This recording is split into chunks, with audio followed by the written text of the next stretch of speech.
99 FM, good morning. If you've just joined us, well, guess what? You have joined us at the most opportune time, because here on Royal Hustler, there's an interview I've been looking forward to all morning. It feels like it's been a long morning, but actually it's still pretty fresh and pretty early. I have Jacques Twitte, and our Royal Hustler for the day knows all about turning a side hustle into a main gig. Interpack CEO started his business after running it as a side hustle while he was still a farmer. And now he joins us in studio to talk about his journey as a businessman and what it actually took to get him to where he is right now. Jacques, good morning. Morning, Sibu. How are you? Good. Thanks for having me here this morning. Oh, no, we're so grateful to have you here. We love people that have turned the side hustle into the main gig, because that's what we need to know about. But before we get to all of that, let's just take a few steps back to your childhood and your background. How was that like? I was born in a small farming community in a little place called Chinoy in Zimbabwe, many years ago. But earlier, around at 10 years old, moved to SA, and moved to Namibia in 1990. Yeah. How did the entrepreneurial bug really kick in? Was it the same with you? Like when you were in primary school, you were selling candy, and then high school? How did that start? I wasn't selling or I didn't have any side gigs at the time at school, but it was always in the blood.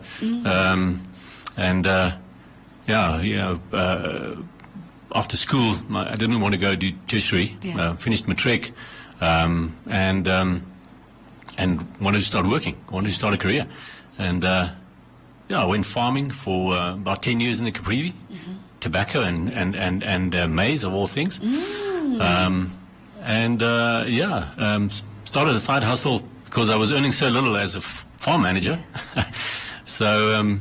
I started a side hustle, and that's where Interpack was born, really. I love the Zambezi region. I'm being biased here because I'm from the Zambezi region. I love it as well, I must say. So what are some of the lessons that you learned being there, being a farm manager, that you are applying now into Interpack? I think the most crucial is people skills. People skills, I think, is so essential to any business, and dealing with quite a large amount of people in the tobacco industry per se, you have to learn to work with people, and people become your core, become your confidence. That's really what I learned over the years. So tell us how you transition now from farm manager to now running your own business. Well, as I say, side hustle started in 1994. In Katima, as a small fruit juice bottling business. Okay. Over weekends, I would take a small truck, drive all the way down to South Africa on the Saturday, come back on the Sunday, because I had to work again on Monday. That's a long drive. That's how it started. My wife was crucial to the exercise because she would do the production in the week with a couple of people, and but it was so exciting doing something for ourselves, and that kept on growing and growing. Eventually. That became our main focus. It's been now 25, 26 years, and long past farming, but still loving it, still in the blood, especially irrigation farming. But production and manufacturing is so rewarding. Really? No, that's such a long drive. When you mentioned that, my heart just sank, because I've done that drive is really, it's exhausting to the body. And I'm just thinking, starting up a new company also is psychologically taxing. Yeah. So on the days where it was really hard as a startup, what kept you going? Well, I think there's a deeply built-in drive to conquer, conquer challenges, really. I was never motivated by money or making money. But establishing, building, creating, that's always what inspired me. That's the thrill of doing business. I think if you chase money, you're going to be very disappointed because the money doesn't always flow as you would like it to do. And with Interpack, for those that are just familiar with the surface production of it, what does it actually entail to run a business like Interpack? Well, again, firstly, you have to surround yourself by an awesome people. We've got about 200 people in the company, and each and every one of them are fantastic. We are close-knit family in essence, and if you have the right people around you, you can actually, there's no limit. You can conquer anything. And we had to, in the early years, understand the industry, learn development of products. You can't go to anybody and ask them for help because they would see you as opposition. So a competitor. And you would have to start from scratch and gradually, build products, make mistakes, learn from them, better them, and but it's an exciting process and very what's the word? Satisfactory when you actually complete projects. Yeah. So take us through the journey because all we see is what's on the shelf. So how does it start? Do you start first in the factories or before that, and then we package, and then we do this, and then we get to the shelf? Also, many people would know our Vita Juice ranges and Creamy and those products, which have been on the market for quite some time.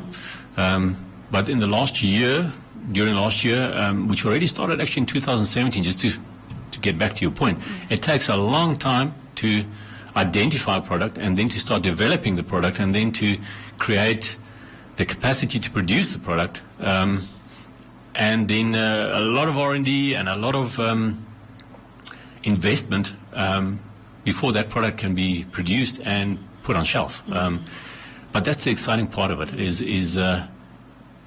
is identifying, pursuing, putting it together, and eventually getting phone calls from all over the country saying, we enjoy your product. Yes. That's just so rewarding. Yeah. No, we here at 99FM really do enjoy your product. You sent us like a box, I remember, and we were all around the table like, oh, this is right, this is nice. Yeah, this last year we launched an hour range, now Maho, Yogi Shake, or Shikundu, which is a traditional beverage, which is now commercially packed. And we had to invest the latest technology to make these products achievable in a long life format. And we also have Nami, we have all sorts of new concentrates. So we're just progressing faster and faster, so and hopefully we'll start exporting soon. Very much. So, yeah. Nice news. In terms of running a business, where's the hard part? Is the hard part starting it or the hard part upscaling? Both, I would say. I think what I always see and believe is to produce something is quite easy. Okay.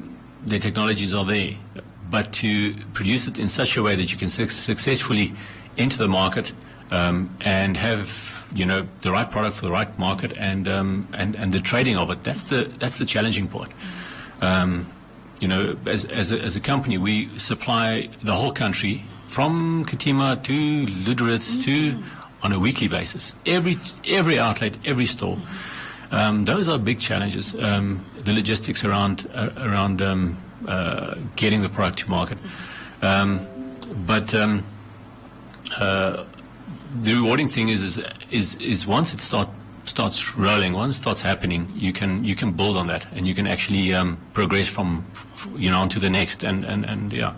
So many of our listeners are startups, and they like hearing some life lessons from those that have made it and still making it to higher ground. And we don't believe in failures; we believe in life lessons. So in your journey now, what are some of the life lessons or business lessons that you have learned that you'd like to impart?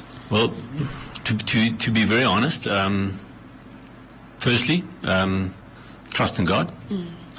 If I always believe if you have the Creator by your side, you can't fail. Yeah. And also to understand that success is not about money and wealth. It's about happiness and love in your life. So if those are your focuses and money is not your focus, you're not going to fail. I think we sometimes set ourselves too high standards in how much money we're going to make. Yes. And then keep at it, endure. We tend to limit ourselves, and I strongly believe that one should set your goals very high, higher than you even expect yourself, and keep at it. Okay. You'll be amazed what you can achieve. We limit ourselves. Nobody else is limiting us. We're limiting ourselves, and I think that's critical to understanding where we want to go. So what's going on at Interpack right now? What can we look forward to? Because the Maheo range is delicious. I love it. It's a great product, I must say. Look, we are developing new, very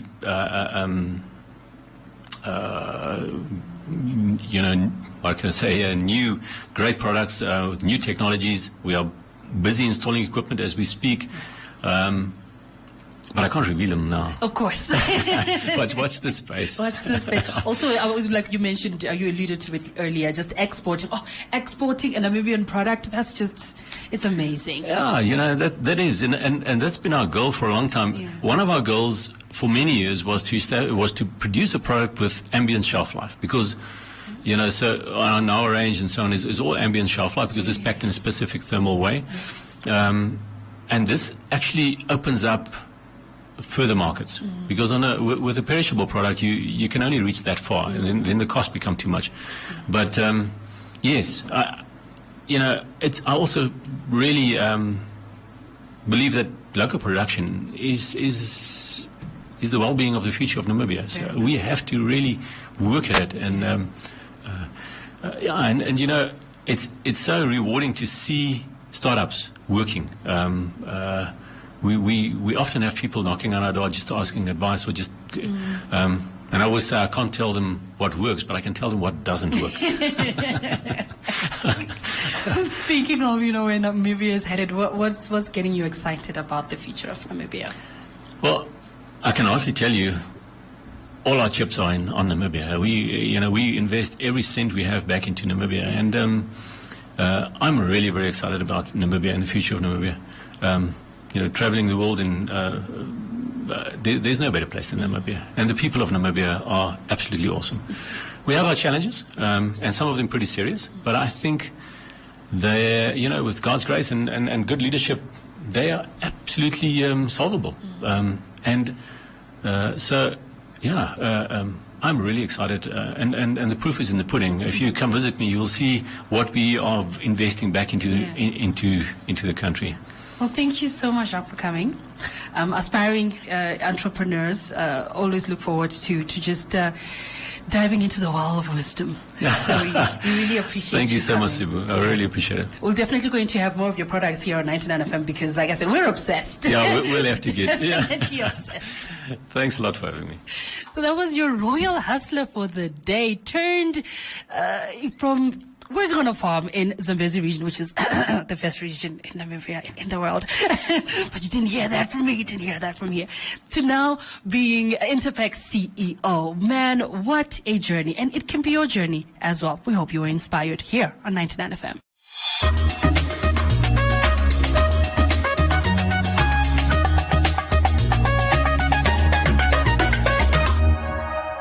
UEFA Euro 2020, Europe's grandest football championship with Europe's grandest players. Oh, what a goal! Ronaldo, it's not about where it's played, but how it's played. And when it's played on a stage this big by players this intense, it's anyone's game. UEFA Euro 2020. Get and stay connected to DSTV to watch UEFA Euro 2020 on dedicated SuperSport channels. Win free airtime with One Africa TV. Share your comments on the channel. WhatsApp your feedback, name and town to 081 200 6659. One Africa TV. It just gets better. I am Lady P. It's your friends. I wanted to say that I appreciate you guys so much. Your romance. Dis my alles. Mezelf van onroken. Your drama. I know you're angry, okay? And I'm sorry. It's my fault. It's in my nooit penny. Your heroes. It's your moment with your stories. Made at home for your home. 'Cause great stories start on DSTV.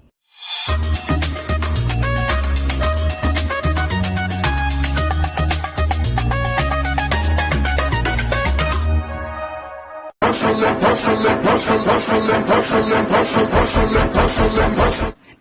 FM, we're back at it again, and this time around we're speaking to a very powerful, very hustling, bustling young lady who is looking absolutely just fantastic this morning. I don't know why she was so worried. She looks so good.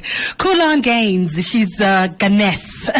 I keep reading it as Gaines, but it's Kulan Ganes. She's been a makeup artist for 14 years and has worked on major international productions like Mad Max Fury Road, yes, Red Sea Diving Resort, and Namibia's very own Bahu and the Giants. And she started her own casting agency over 1 year ago. And she continues to be a royal hustler. You know, there's a hustler and then there's a royal hustler. And she's making a big impact in the film and advertising sector that she's working in here in Namibia. Klon, my darling. Good morning. Good morning. Hi guys. Thanks for having me in the studio. No, we love you. We just the nature of who you are as a person. That's why it shocked me when you said like interviews are not your thing. I'm like, your personality though, like you're so in there. I like talking to people like in person, not having a mic in my face and knowing that it's going somewhere else. It's like I don't know if the conversation loses a little bit of its essence or something, but it just really freaks me out. No, but trust, your personality will exude through any interview. Okay. So let's talk about you. Tell us a little bit about you, like your background, where you grew up.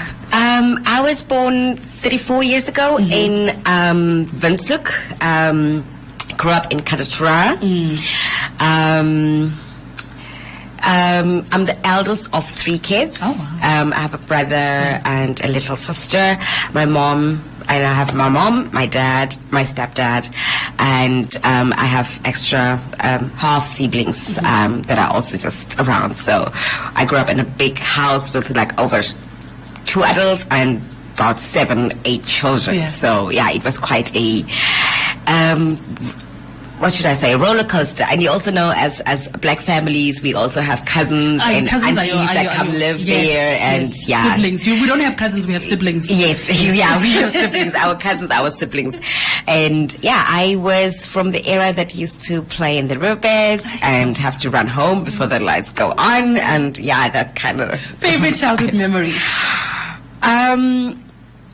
Going down the riverbed on a box every single day, because back in the day I went to school to Pet L, so we had afternoon school. So that's when my school started. So in the mornings we used to go do that whole sliding down the river. So imagine, there were glasses, there were like, you could get cut, you could fall over, break your neck, but it was just amazing because my parents used to go to work, so they would lock the house and leave us at the neighbor's house. So it was one of those things we did without being supervised. So they never knew that we did them until we had to go to morning school, because then they were like, now we understand why you guys were like always eager to stay with our parents. No, thank you so much for sharing that memory, because a lot of I'm a 2000. Yeah, they don't know these things of mornings class and afternoon class and actually not even class, school. Yeah. In Katima. Yes. If you're like the lower grades, we start our afternoon thing. 12 o'clock. Yeah, you know, you By can the time sleep you late. get there, you're already dirty. Yeah, you were really dirty. Because you always had to walk to school anyway. And then you just take detours around there looking for like, there was this things we called khans in them, because I used to walk through the graveyard. Because I grew up in Holgora, so I used to walk through the graveyard to go to school. There was this things called khans. I don't know what they're called in English, but it was like little tiny fruits that you dig out from the ground, which we would just like go and find, and then we were always late for school. It was just the formal shirt of school is like, it's pink and red, because ours were red, the Katima ones were red. So always stained red. Let's talk about how you got into makeup artistry though. Well, as a child, because for the first 9 years of my life, my mom was single, so it was just the 2 of us. So I used to watch a lot of TV, I used to read a lot, and it was always an escape for me. So I knew I always wanted to work either in the film industry or in the beauty industry. So either a beautician or as a makeup artist. But as I grew up, I realized that beauticians have too many rules, and I'm not a very conformer of rules. So, because not as in the industry itself, but as technique and stuff like that.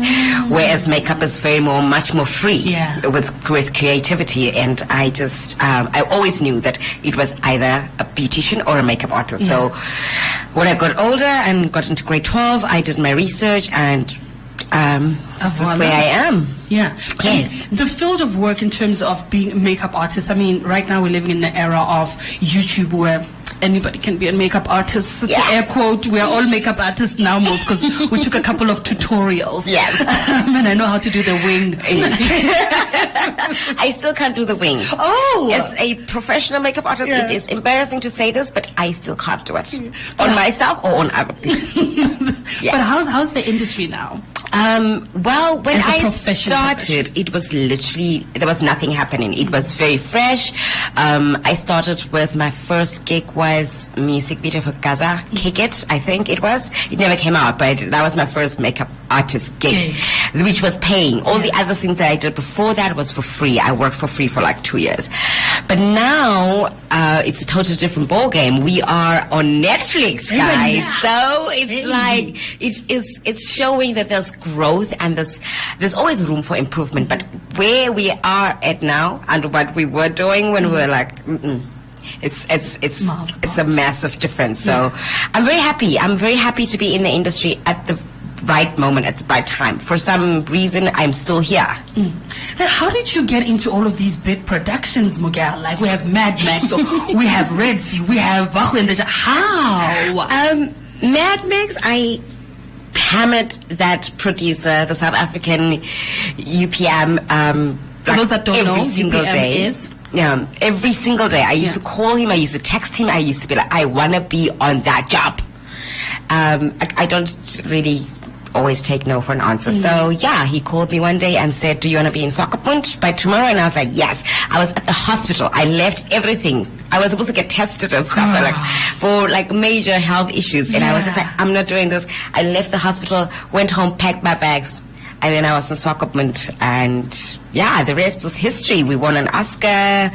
Life has been great since that. Red Sea Diving Resort, my agent put me on it. Bahu and the Giants, obviously, I'm in the film industry here, so people just kind of word of mouth is like my advertising. So. Let's talk about your casting. You have an agent for yourself, but now you're like, you know what? Let me start my own. How did that come about? Well, in the past few, let's say past 7-6 years or so, before I left for Europe, I got into advertising a lot. So doing adverts and stuff, because the movies were very limited and very little. So, and then the casting, the ad agencies would normally ask me, do you know a person that would like to do this, or that would fit this profile and stuff like that. So eventually I started recommending people to the agencies. And then eventually I decided, okay, maybe somebody should pay me for this. And then I started putting a price on it, and then they still kept on using me. And then eventually I was like, this is a little bit of a snippet of what's going to happen in my life. I'm slowly but surely moving out of being a makeup artist. So this was like, why don't I just start an agency? Because for some reason, despite my love-hate relationship with humans, I seem to bring out the best in them. It seems. Seems you have a special touch. But that transition now from veering away from what is profitable and what is safe to now veering into this new role of you starting your own agency. How has that been like for you psychologically and financially? Financially, I would say they don't differ that much, because normally what I would do is if I do a casting for a job, they automatically would hire me for big makeup. Yeah. So then there's no real big of a difference, but I constantly see makeup as my forever career. And it is really freaky for me to leave it. But change has to happen somewhere, and obviously I have a few girls that I know that are brilliant makeup artists, and I really want to give them a chance, because I do get more work than they do, so I would rather delegate towards them. I'm a grower of people. So here's someone who's listening and saying, listen, I love the industry, I just don't know how to get myself out there. I don't know how to get myself on film. I don't know how to get myself in these ads. We see the ads all the time, in our newspapers. There's someone going, who picks these people? So how do they get in touch with you? How do they get on board? We are working on the website at the moment. Penciled Casting is the website's name, but we also have a Facebook page, Pencil Casting, and an Instagram page, which is also Pencil Casting, where all the castings are posted, and then people send me their numbers and their photos, and I send it to the client. The client makes their decision. I call the people back. So if you want to be into casting, then that's how you'd go about it. If you want to be in the film industry, you need to follow all the film agencies in Namibia, for all the advertising agencies. Ask people, can I just come and shadow you on set? Can I come do everything? I'll come make coffee. I will do printing. I will do all of those things. So basically, you need to put yourself out there, because if it's a very small industry, and people tend to normally work with the people that they know. True. Yeah, so you have to be out there. You need to be able to prove yourself constantly, because your last job is only as good as your next one. So if you fuck up on the last job, mess up on the last job, then no one is going to hire you again, and it just takes one mess up. Because that was going to be my next question, seeing as how small our industry actually is. How do you find like a constant influx of financial stability? I save. Yes, because big jobs do happen. So when you have the big jobs, you need to always put money away, because you should realize, because obviously with the 14 years of experience, it comes that you're not always going to have a job. So you need to make some kind of savings somewhere, so that you can literally survive for the time that there's no work. Like COVID. COVID happened, and 5 months of no income is not, it was not very good. But we are getting back there now, so that is making me very happy. And finally, what are you looking forward to? Either in now that you're transitioning into Madam Boss, I am looking forward to casting for all the big things that come to Namibia, all the big productions. A little bit of a snippet. Something is happening. I'm not going to tell you guys, but just a hint. Okay, a hint. Just a little hint. Just a hint. She sips her tea. I can't. Okay. So something big is happening, and for those that want to be on board, Pencil Casting is where they need to get in touch with you. Yay! You're making the parts, Moss. Yes. Thank you so much for coming, Kulan. You've made this interview so vibrant and so beautiful. Thank you for having me. So definitely, I know this is not like your likes. It's a pet peeve being interviewed, but trust me, you're coming back again. Clearly, things are happening. So when the things happen, people must know. The people must know. I will let you guys know the moment it lands. All right. Thank you for coming, my love. Thank you. And that was our royal hustler for today, Kulan. I was going to say Gaines again, girl. Ganes. Kulan Ganes.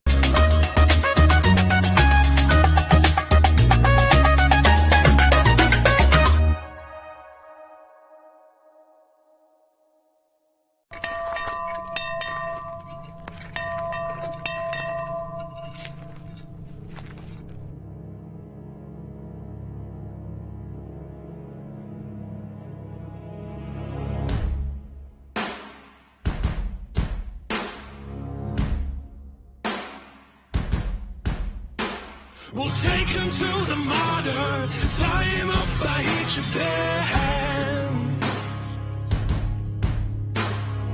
Come on, sons and daughters, we'll laugh at all their hideous plans.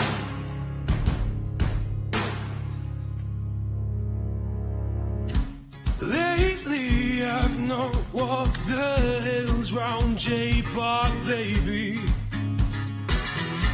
Lately I've not taken pills, no chase down lady. But am I lost?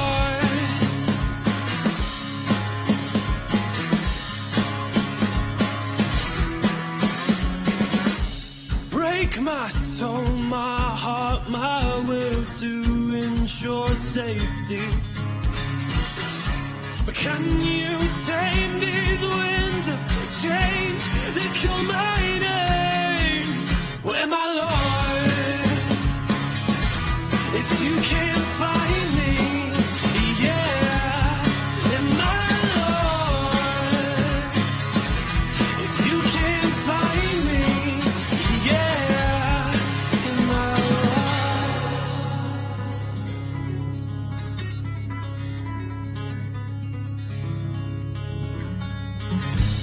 Cast no stones, nor break no bones, as my peers plainly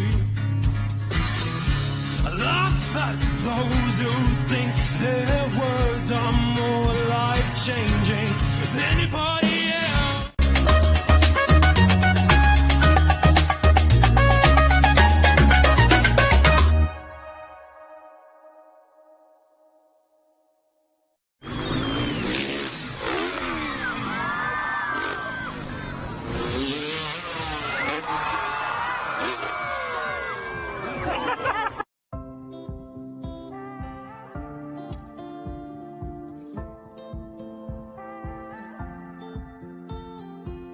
Early this morning, woke up holding my head, hearing my heartbeat all night long. Shades of this motel keeping me in bed, reading the news, just trying to stay strong.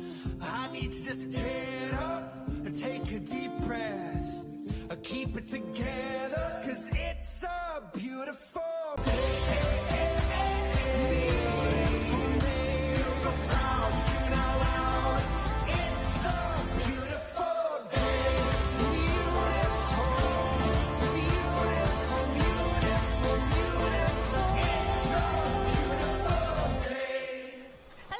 We are going to the Biltong Feast. Fest. What is Biltong Fest? Biltong Fest. Fierce. Biltong Fierce.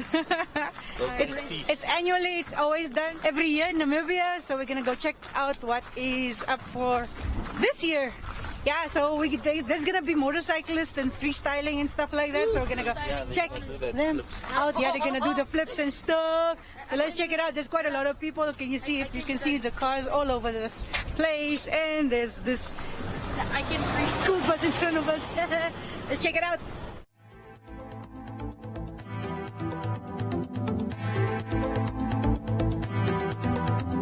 Oh, they're putting wristbands. Oh, where's mine? Yeah, yours. You don't have. Apparently, you're not. You're free.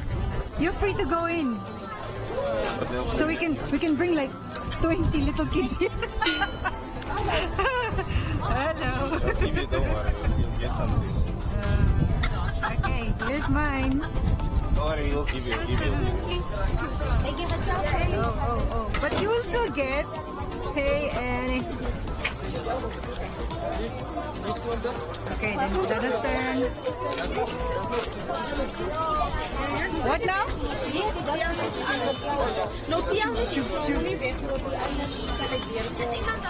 Dada, your hand is too big. Okay, let's go.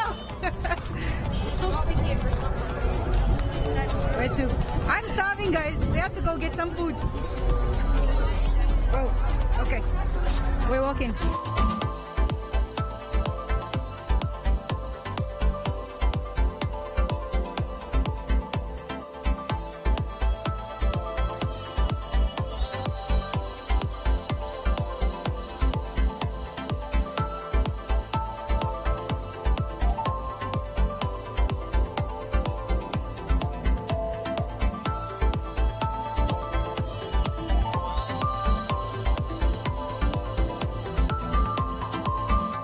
Okay, we're looking for food, and then after food we're going to go check what biltong we can go buy, and then we're gonna sit, and then we're gonna go do the freestyle thing, the motorsports freestyle. But yeah, for now, let's go eat.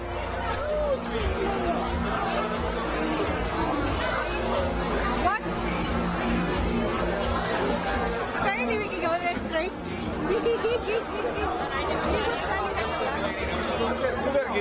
Hello. Yeah, we are waiting for them to get their pudding. Hi, Annie. It's me, Mario. Really? You look so lost. Smile, baby. Take it. Come accept here.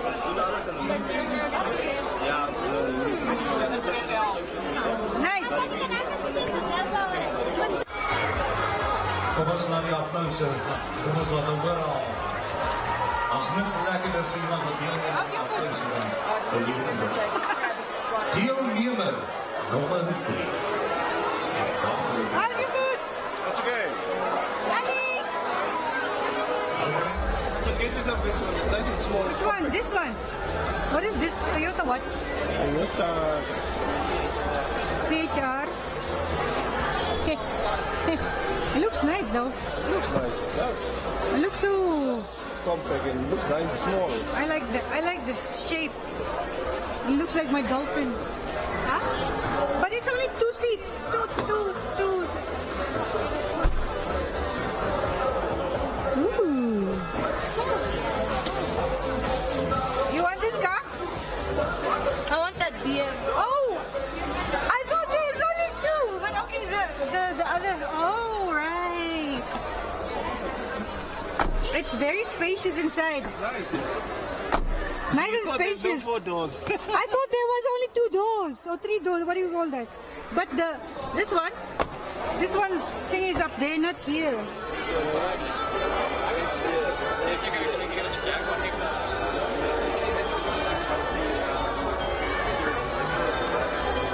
I said it's nice. What do you think, guys? Must we get the Toyota, the new Toyota CHR? It looks very nice, but I don't know. I want something reliable, but not so expensive, because most of the times you go buy these expensive cars and then the maintenance is just so bad, right? Yeah, but I would love to. It looks pretty though. I thought there was only like 2 doors, but the handle is like right on top. That's very cool. Yeah. Going back to Toyota, we used to have a Toyota when we were young, like very, very young. Yeah. Ha! Looking for night car. Nice. Oh my gosh, dude. Yeah? You want this one? Oh, it also has this. Every car has these things nowadays. Let's see.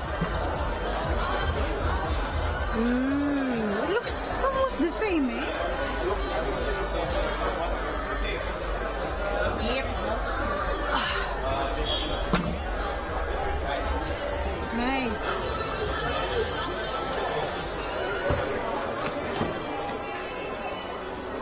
How come?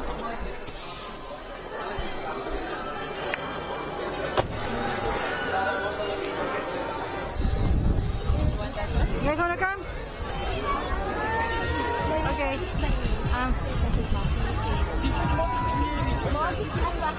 Yeah, it's at home. I forgot. Okay. Bye. What do you guys like? Ooh. Okay, already broken, so okay. No. Yeah, that's nice. Yeah, because of the sun. You know the sun, during the day when the sun is setting, the thing will Always break like fast. that.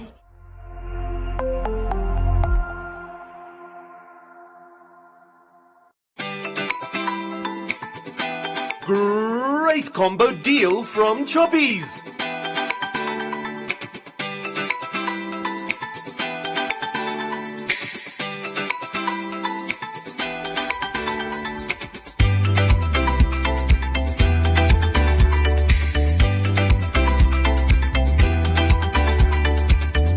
Choppies, great value for your money.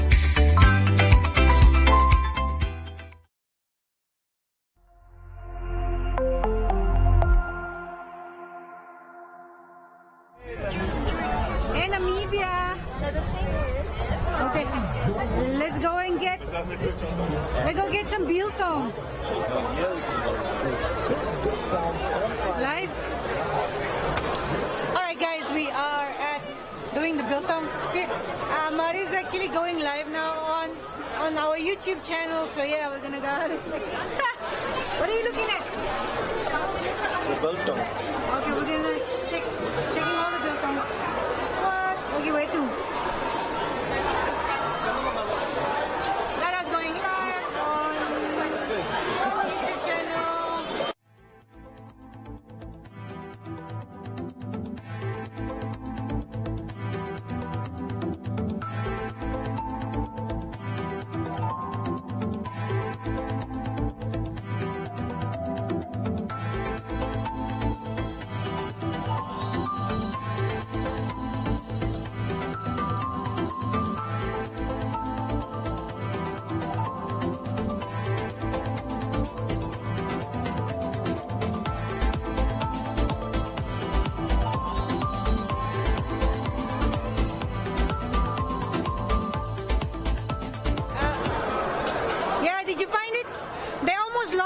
tickets. They left it there by the place, the toy place. Rootless. Yeah, Where's so the BB gun? I need a BB gun. BB gun. Okay, Dada's going live now, so yeah, you're gonna go check. Mommy, I need 100 or 80. Okay, let's go buy some biltong, yeah?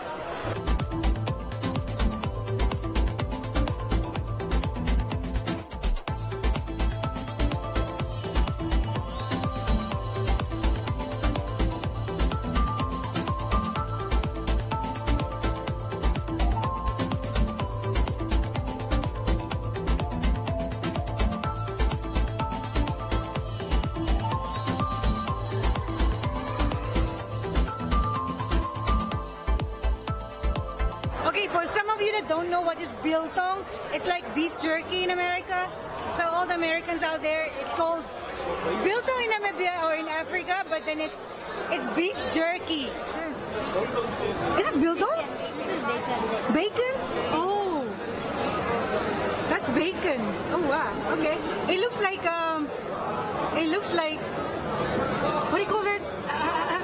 Chicken intestine. How much is this one? That's this one, skull pie. Oh, how much is this one? This one's 40. Okay, I'll take two. Yeah, we made that one for the people that don't like liver. Yeah, no, we like it.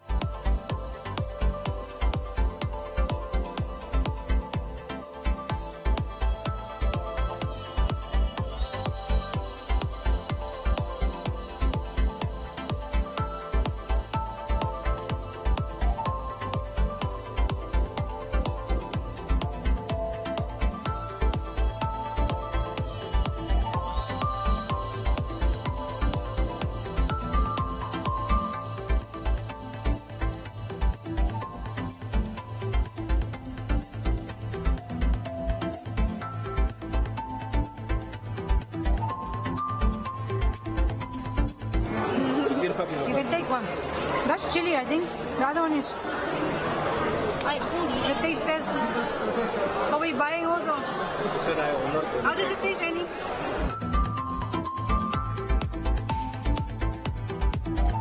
Proper biltong fierce. That's how we do biltong in Namibia. Beef jerky. Americans beef jerky. Yeah.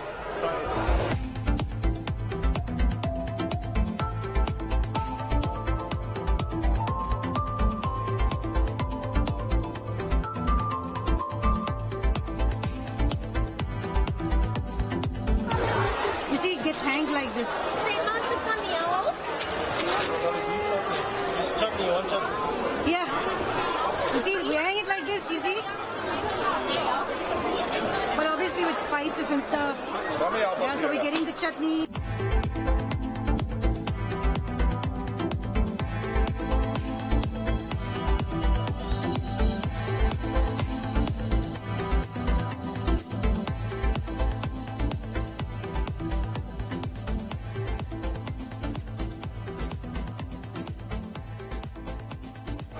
So every year we have a biltong feast in Namibia where we buy different types of biltong, different flavors. Yeah, but it's very nice.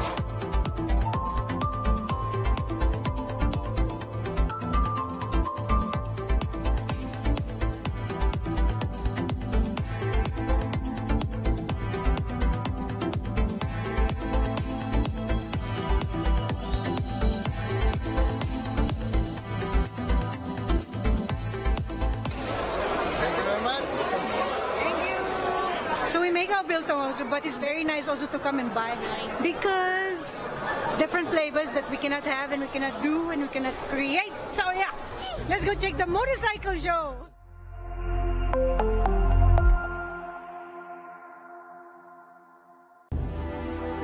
Through strength and commitment, we learn a lot from our characters. That's what makes our local stories relatable to our people. After all, it's our story. For the best of your original dramas, telenovelas and sports, get your GoTV decoder, GoTenna and a month of GoTV Plus from as little as $349. Download my GoTV app to easily manage your account on the go. GoTV, love it.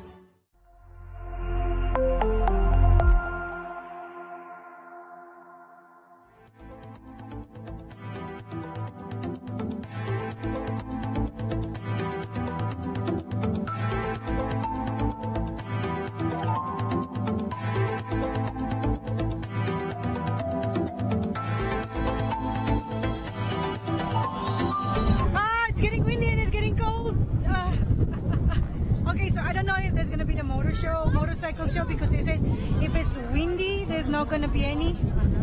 Yeah, so let's go check it out. Indiana Jones. Real whoop, guys. It's 3 meters, 1,300. What are you making leather? Yes, leather. Kudu. I make them. You make them? Does it? Yes. Oh, okay. This one is 1,700 because it's nice and big. And this is And yeah. And Guys, if you want to whip. It's $1,000. And this one is 1 meter 600. Okay, this is how much? And then you get this knife with What's that? Ooh, cool. What is this one? Ooh. A knife. Oh my. Okay, that's cool. What's the name of your company? Anita's Woodpecker. Give me one of your business cards. Why do you want to get whoops? Yeah, oh my god, dude. I don't know where you want to use it, but yeah. Okay, it looks like they might be because everybody is crowding around here, but we don't know because it's very windy. What do you think, Dada? I don't know. We'll see. We'll see if there's a show. Hopefully there will be a show. Yeah, so we'll check it out. If there is, we'll show you, but if there's not, then... Yeah. There's a bird that is just right here by the tower. And it's just standing there. So I don't know what it's thinking. Really? But I heard it's admiring the whole world. What you gotta say about the biltong feast? It's tasty. It was delicious. Why? What is delicious? The biltong feast. Okay, not You so- know what's delicious? Your face.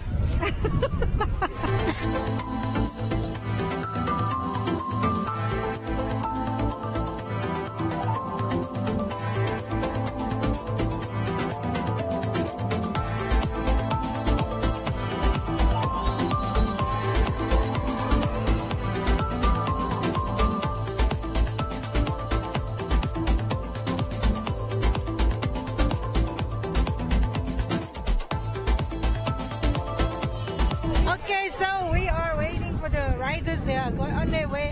What? They're getting ready. They're getting ready. Yeah. So we are here with the whole family.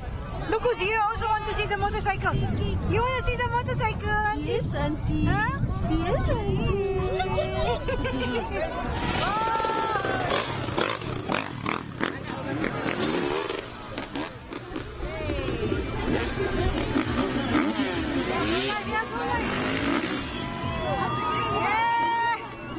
Here they are.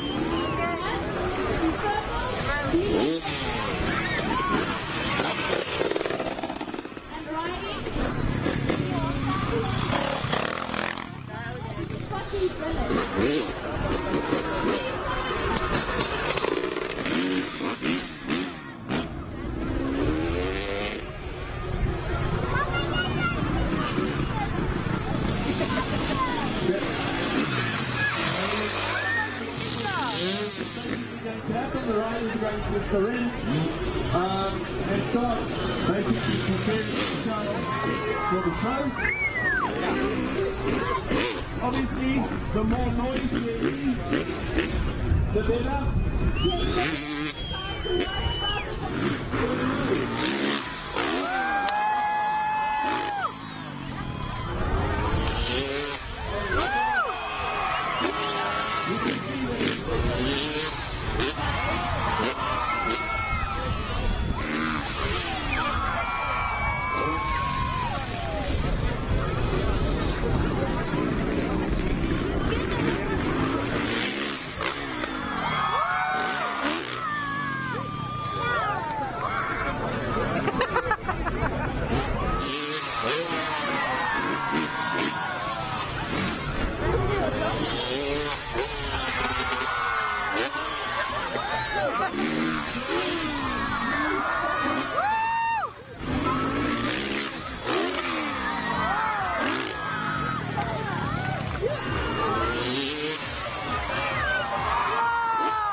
Oh, what happened now? Yannick!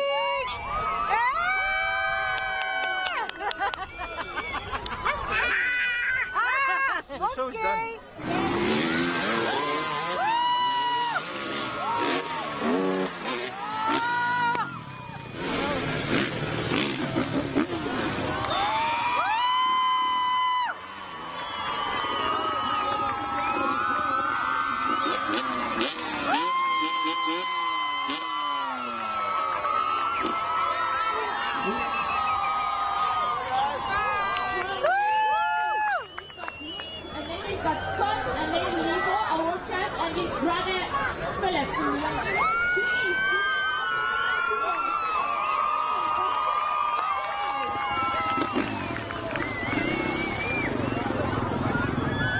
Right at 8:30, you'll see the team again. Obviously, we are going through some changes to the program. The guys are going to a couple of words. I just want to say Okay, that is the motocross freestyle, guys, all the way from Namibia, Windhoek, Namibia. Yeah, so that's Biltong Feast for you guys. Bye for now. Bye for now. Bye for now.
We'll take them to the martyr, tie him up by each of their hands.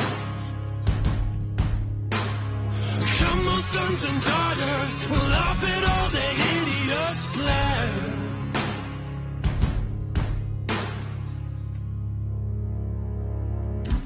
Lately I've not walked the hills round J Park, baby. Lately I've not taken pills, no chased down lady. But am I lost?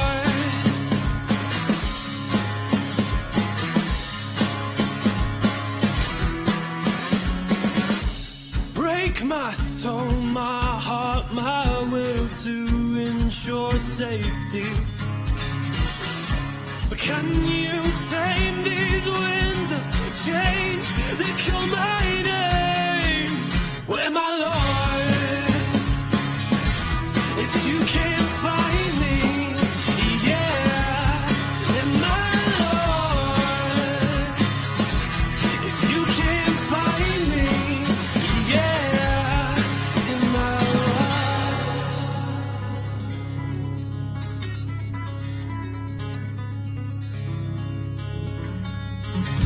I cast no stones, nor break no bones, as my peers plainly. I laugh at those who think